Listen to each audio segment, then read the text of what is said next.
Não vi ainda o live action de Yu Yu Hakusho. Nem sei se vou ver. Tenho visto muitos comentários negativos por aí.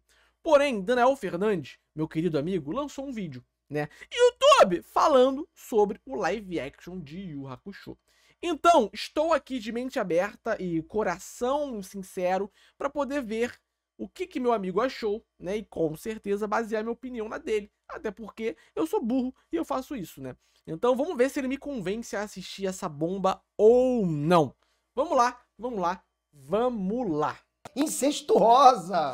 Sem querer, eu juro. YouTube, vamos falar sobre a série live action da Netflix de Yu Yu Hakusho. Ela foi Vamos. lançada na Netflix e é uma adaptação japonesa. O que Então é ruim, né?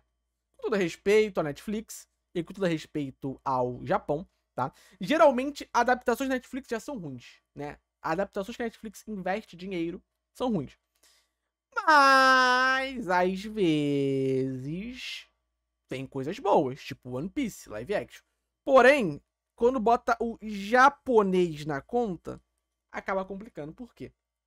Porque a adaptação japonesa, geralmente, ela é muito focada no público japonês. E também ela é muito focada em quem? Em quem já conhece a obra.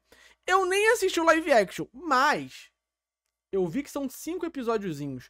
Tenho certeza que esse live action, tá? Ele ignora o fato de que muita gente não viu o anime ou leu o mangá. Eu tenho certeza que esse live action, ele vai se apoiar em algum momento na ideia de que as pessoas viram Yu Yu Hakusho, leram Yu Yu Hakusho e vão entender tudo que estiver lá, mesmo que não seja explicado. Eu tenho certeza. é um pouquinho interessante quando Alice in Borderland é bom, eu gosto, não ironicamente. comparamos com algo, Eu acho que é uma produção japonesa da Netflix que deu muito certo. por exemplo, One Piece que saiu no início desse Bom, ano. é que o One Piece a ideia é popularizar pro mundo todo, né?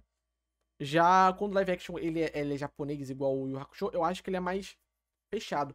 Mas Alice in Borderland não. Alice in Borderland conseguiu furar a bolha. Mas por que furou a bolha? Porque Alice in Borderland se aproveitou de um cenário muito específico do mundo naquele momento.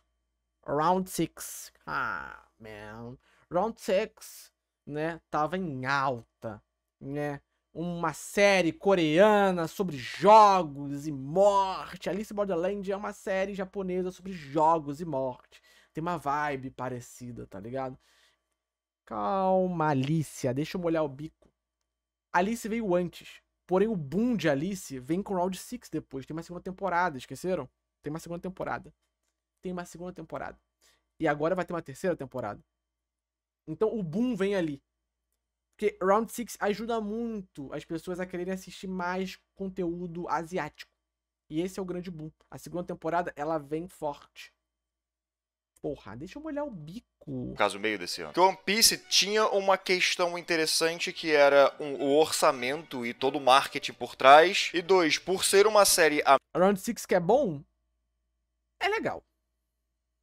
Bom é muito forte. americana, eles tinham que alterar muitas coisas. Coisas que se perdem em tradução de anime pra live action e de mídia japonesa pra mídia americana. Yu Yu Hakusho não lida com esses problemas, então cria uma adaptação, vou dizer, interessante. Mas antes, só estabelecendo a minha história com Yu Yu Hakusho, esse foi o primeiro anime que eu assisti. Tipo, o primeiro anime que eu vi inteiro. Eu via no Cartoon, com certeza perdi alguns Vamos ver Yu Yu Hakusho em live?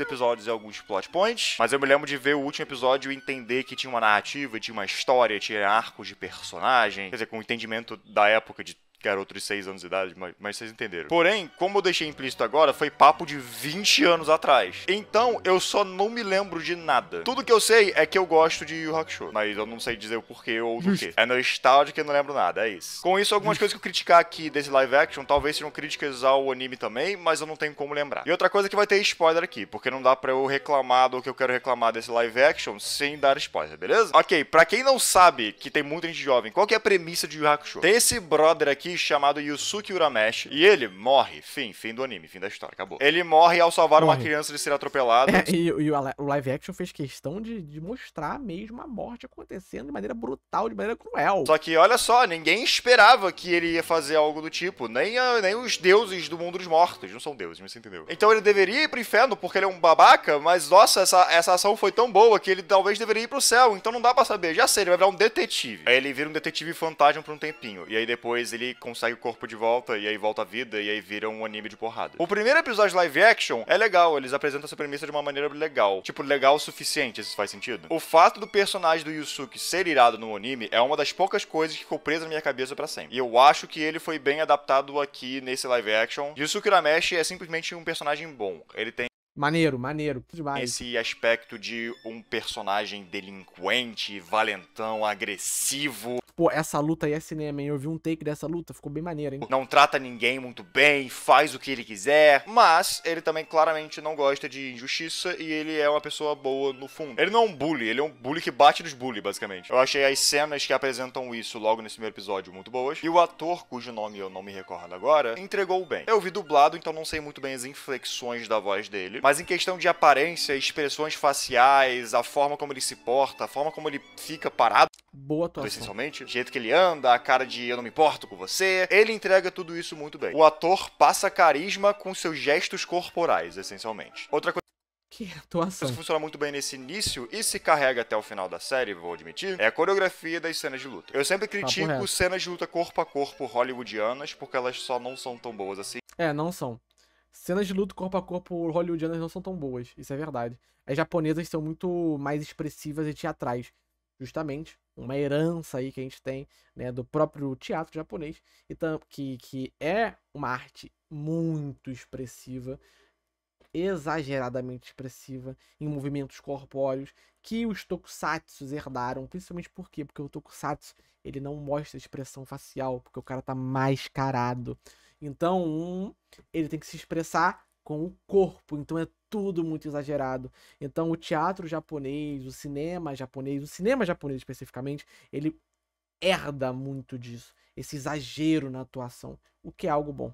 Geralmente, no caso. Então, ver algo nesse estilo aqui dá uma limpada no paladar, basicamente. Eu acho que tem um pouco mais de corte do que eu queria que tivesse, mas ainda assim tá muito bom e mais importante. Nesses dois primeiros episódios em particular, o Yusuke não sabe lutar muito bem ainda. Ninguém sabe lutar muito bem ainda. Nós não estamos com os personagens que sabem artes marciais, ou blá. Então, o estilo de luta de um delinquente é o estilo de luta de um delinquente. O Yusuke usa muito o ambiente, tenta prender o inimigo da maneira que dá. É tipo, bem legal, não uma luta só direto, duas pessoas fazendo uma coreografia muito foda. Não, é um brother de tipo 17 anos tentando não morrer. Ao mesmo tempo que ele sabe lutar razoavelmente bem. Isso adiciona muito ao personagem do Yusuke, por exemplo. As lutas contam muito sobre a personalidade dele. Isso é muito legal, isso é muito importante se ter uma história. Isso faz com que as lutas não sejam só legais pra ser legais, elas têm algum tipo de camada mais funda. Você tá conhecendo mais o personagem por causa da maneira como ele soca, essencialmente. Portanto, eu acho que essa série começa legal. E eu acho que tem muitos pontos ainda assim legais nos próximos episódios. Muitas cenas boas, muitas cenas bem divertidas. Eu me diverti em geral vendo. Não super duper me diverti, mas eu não tava entediado. Só que eu sinto que essa série sofre de um problema, e é um problema muito forte. Um problema tão forte, tão simples, que meio que faz com que o resto da história inteira seja só medíocre. Ele é muito rápido. O ritmo do primeiro episódio é bom. Nada parece muito corrido, nada parece muito arrastado. O Yusuke tem um mini arcozinho do primeiro episódio, que eu acho que funciona pelo quão não grandioso ele é. Então tá good, tudo acontece no momento certinho. E aí, a partir do segundo, parece que eles começam a comprimir uns 35 plots no mesmo episódio, só que de uma maneira que não tem muito impacto emocional. Muito não, nenhum. Além de que os plots ficam sem muita explicação, parece muito um veja o anime e depois veja isso daqui pra você...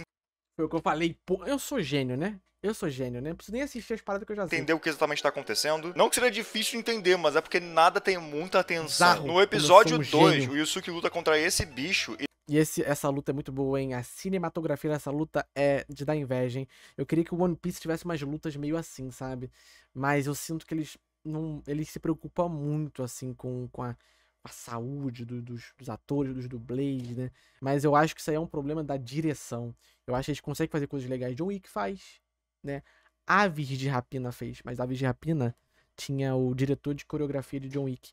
Então eu acho que eles poderiam arriscar um pouquinho mais. E depois tem a situação do Kurama. E ele resolve a situação do Kurama decidindo cortar metade da vida dele. Ele sacrificou metade da vida dele por esse brother. Só que, tipo, não só a gente não sabe quem ele é, como a gente não sabe muito da história dele, é só mencionada, tipo, rapidinho. E aí não teve nem o episódio inteiro pra ele, porque teve outras coisas acontecendo no meio. Então não é nenhum momento de catarse de, nossa, olha o quão bom é o Yusuke, nossa, olha só o que ele fez pra esse cara que era pra ser um inimigo dele. Não, é só um momento de, tá bom. Eu acho que o mais Aves de Rapina é mid? Eu tô falando de coreografia de ação, seu burro. Mais ofensivo ao terceiro episódio, na verdade. Nesse mesmo episódio, nesse exato mesmo episódio, Yusuke luta contra o Riei e aí perde. E aí tem o arco de treinamento dele junto com o Kuwabara. E nesse arco de treinamento nós temos aquele arco padrão de arco de treinamento. Ah, por que você está me fazendo fazer isso daqui? Nossa, é inútil. Ah, você é um péssimo aluno. Ah, nossa, isso aqui é estúpido. Ei, olha, o Kuwabara está se esforçando. Caramba, talvez eu pudesse me esforçar também. Vou me esforçar também. Caramba, Yusuke, você conseguiu. Parabéns. Olha só, toma aqui meu poder. Obrigado, velha Genkai. Agora eu amadureci como pessoa. Isso Foda. Que treinamento legal. dura, eu acho que uns 10 minutos. E aí a namoradinha do Yusuke é capturada, porque sim. E aí ele vai e mete porrada no Riei. E aí depois de ele meter a porrada no Riei, o Kurama fica tipo, não, isso é estúpido, para de fazer isso. E eles param de fazer isso e vão lá salvar a garota e a irmã do Riei. E o Kuwabara vai junto. Eu não lembro se é exatamente nesse episódio, mas o momento onde o Kuwabara decide ir junto é muito engraçado, porque os três estão andando na rua e o Kuwabara só aparece na esquina, assim, tipo, eu vou com vocês. E é isso, fim. Aí, enquanto isso tudo tá acontecendo, o Toguro vai lá e mata a Genkai. A personagem é apresentada nesse episódio e aí ela morre. E o fato dela morrer é, tipo, um ponto emocional que fica relevante até o final da série. Mas como eu acabei de apontar aqui, tanta coisa acontece de uma vez só que meio que dane-se. Como é que eu vou me importar com qualquer coisa que está acontecendo se parece que, ao invés de me contar uma história, você tá me contando alguns fatos? No início de cada episódio, tem o Kurama fazendo uma recapitulação dos episódios anteriores. A série, às vezes, parece ser só essa recapitulação. Parece que são só alguns eventos sendo ditos pra gente. Parece que um amigo meu tá resumindo o que é essa série, ao invés de eu ver essa Talvez seja.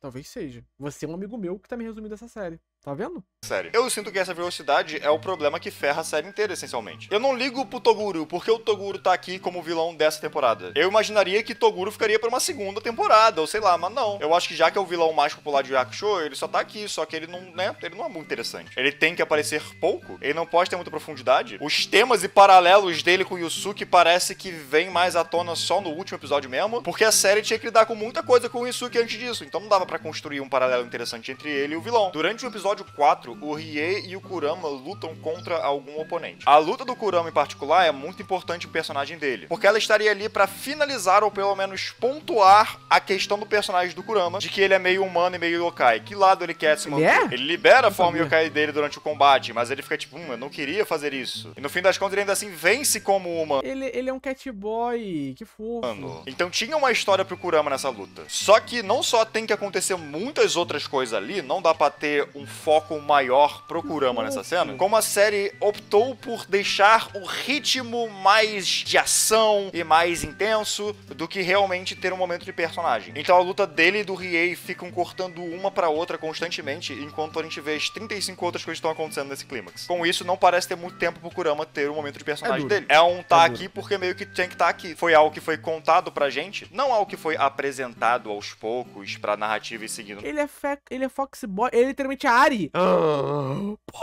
Não, foi algo que foi contado pra gente. Então meio que é necessário terminar isso de alguma maneira. E aí eles terminaram. Tá bom. Esse podia ter sido um seriado bem legal. Realmente podiam ter sido. E acho que até essa ideia de ser 5 episódios não foi realmente que matou. Foi mais a direção do que eles queriam fazer com a história. Episódios 3 a 5 são tão rápidos. É tanta coisa acontecendo ao mesmo tempo que a parte emocional fica esmagada ali no meio. Ainda assim eu me diverti o suficiente. Não foi de todo ruim. E vocês, o que vocês acharam? Vocês gostaram? Deixe nos comentários. Enfim, é isso. Muito obrigado por ter assistido. Muito obrigado a quem me apoia financeiramente de qualquer maneira. Até a próxima e até. YouTube. Bom vídeo, tá? Bom vídeo de Danael Fernandes sobre o live action.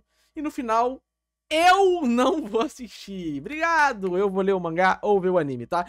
No dia que Danael Fernandes fizer um vídeo ruim, o mundo acaba, tá? E o Danael tá quase chegando a 200 mil inscritos, hein? Quase! Eu espero que ele chegue antes do Natal. Eu espero. Adorei, adorei e adorei. Bom demais e demais e demais e...